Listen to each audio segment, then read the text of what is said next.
कालच्या व्हिडिओमध्ये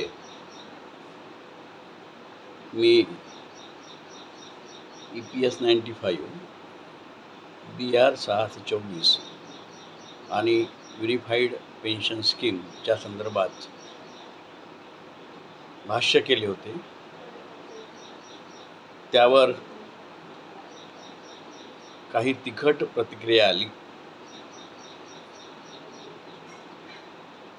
एकाने म्हणजे श्री MM धांडे यांनी तर मला शाप दिला आणि त्याच्यामुळे मी असं ठरवलं की उद्याच्या व्हिडिओमध्ये 1994 पासून ते आत्तापर्यंतची वाटचाल BR 624च्या संदर्भात कशी झाली याची सविस्तर वृत्त उद्याच्या व्हिडिओमध्ये मी टाकणार आहे।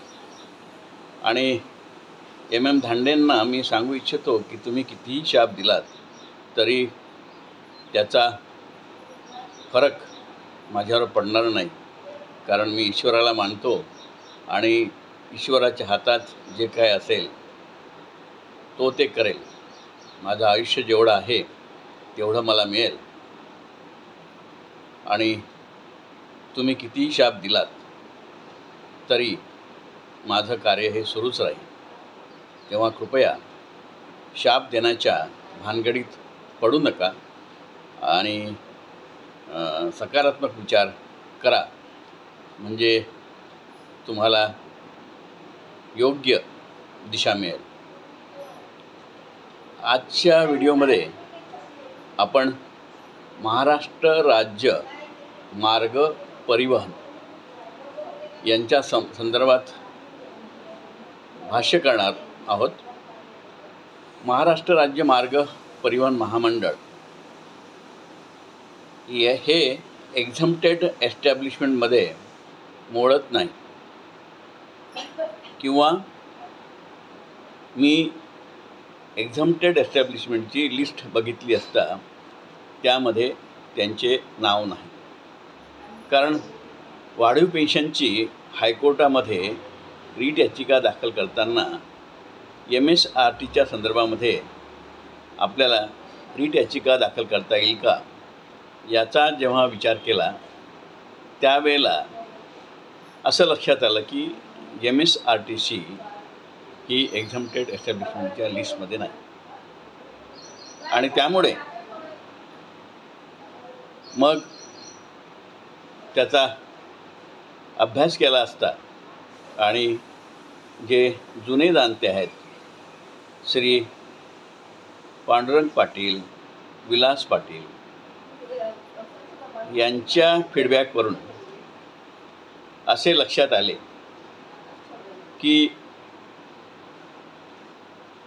सुरुवातीला सेंट्रल बोर्ड ऑफ ट्रस्टीजनी inspection charges 0.18% of basic plus DA हे MSRTCनी दिले नाही, म्हणून त्या ठिकाणी रीट पिटिशन नंबर 5502/2016 ही बॉम्बे हायकोर्टामध्ये दाखल केली आणि ती अजूनही प्रलंबित आहे। त्यानंतर जेव्हा त्यांनी 22मध्ये म्हणजे EPFOने 22मध्ये 0.18% बेसिक प्लस DA जवळपास या 10 मार्च 2010 पासून ते जून 2022 पर्यंत यांनी 0.18% बेसिक प्लस DAच्या इन्स्पेक्शन फी म्हणून भरली नाही आणि याची डिमांड नोट दिली। त्यावेळेला यांनी एक इंटेरिम अर्ज केला हायकोर्टामध्ये, बॉम्बे हायकोर्टामध्ये। त्याचा इंटेरिम ॲप्लिकेशनचा नंबर आहे 3510/2023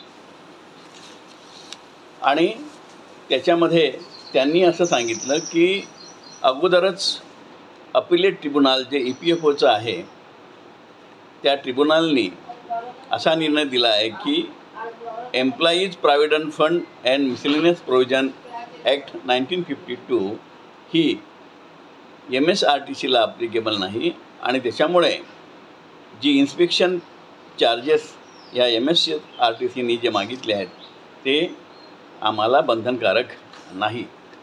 म्हणजेच काय की थोडक्यात MSRTCला EPS 95ची योजना आहे ती मुळात लागूच नाही. कारण त्यांनी असं स्पष्ट म्हटलेलं आहे की employees provident fund and miscellaneous provision act 1952चा कायदा हा आम्हाला लागू नाही. आणि त्यामुळे EPS 95 स्कीम जी आहे, जी योजना जी आहे ती employees provident fund and miscellaneous provision ॲक्टच्या कलम 6A अन्वये प्रस्थापित झाली आहे. आणि जर MSRTCला employees provident fund and miscellaneous provision act 1952 हा जर लागू नसेल याचाच अर्थ एम्प्लॉईज पेन्शन स्कीम 95 ही लागू नाही. आणि त्यामुळे त्याच वेळेला त्यांनी या EPS 95च्या अगेन्स्टमध्ये एक चांगली पेन्शन योजना त्या ठिकाणी आणायला पाहिजे होती.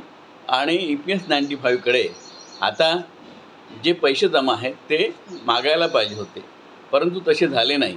आणि त्यामुळे EPS 95च्या संदर्भामध्ये कोणताही फायदा आता त्यांना मिळणार नाही हे स्पष्ट दिसते. आणि आता जरी तुम्ही वेगळी पेन्शन योजना सुरू केली तर EPS 95च्या पॅराग्राफ 39मध्ये अशी तरतूद आहे की जर एखादी चांगली पेन्शन योजना तुम्ही आणली तर EPS 95पासून एक्झम्पशन मिळू शकते. आणि जर MSRTCनी एखादी पेन्शन योजना आणली आणि त्या पॅराग्राफ 39नुसार जर ती EPS 95पेक्षा चांगली असेल तर आपल्याला त्यातून एक्झम्पशन मागता येते. परंतु 2010 ते 2022पर्यंत 0.18% ऑफ बेसिक प्लस DA ही जी इन्स्पेक्शन फी आहे ती दिली नसल्यामुळे कदाचित तो पैसा जो आहे बेसिक प्लस DAचा कापूनच त्यांना ती रक्कम देता येईल. तेव्हा आता MSRTCनी हा प्रयत्न करायला पाहिजे की नवीन पेन्शन योजना जी आहे ती लागू कशी होईल याचा प्रयत्न करायला पाहिजे. आणि EPS 95मध्ये जी काही रक्कम जमा आहे ती परत घेण्यासाठी प्रयत्न केला पाहिजे, जेणेकरून आज जी परिस्थिती उद्भवलेली आहे या दोन्ही केसमुळे, म्हणजे यांनी जे महाराष्ट्र राज्य मार्ग परिवहननी जी पिटिशन टाकली आहे 4339 ऑफ 2015 आणि CBT म्हणजे सेंट्रल बोर्ड ऑफ ट्रस्टीजनी जी रिट पिटिशन टाकली आहे 5502 ऑफ 2016, या संपूर्ण रिट पिटिशनचा निकाल या संदर्भात लागू शकेल आणि महाराष्ट्र राज्य मार्ग परिवहन मंडळाला योग्य तो निर्णय घेता येईल. तेव्हा हे जे रिट पिटिशन आहे 4339 ऑफ 2015, त्याच्यानंतर 5502 ऑफ 2016 आणि इंटरिम ॲप्लिकेशन नंबर 3510 ऑफ 2023 या संदर्भात योग्य निर्णय महाराष्ट्र राज्य मार्ग परिवहन यांनी घ्यायला पाहिजे. आणि जे कर्मचारी आज आहेत एक्झिस्टिंग किंवा रिटायर्ड झालेले आहेत त्यांच्या भल्यासाठी, त्यांच्या कल्याणासाठी योग्य प्रस्ताव ठेवून पेन्शन योजना या EPS 95च्या पेक्षा चांगली त्या ठिकाणी अंमलात आणायला पाहिजे. आणि हा जो गुंतागुंतीचा प्रश्न आहे तो त्यांनी सोडवला पाहिजे, एवढीच या ठिकाणी इच्छा व्यक्त करतो. आणि या संबंधातील विचार याच ठिकाणी मी थांबवतो. जय हिंद, जय महाराष्ट्र, धन्यवाद.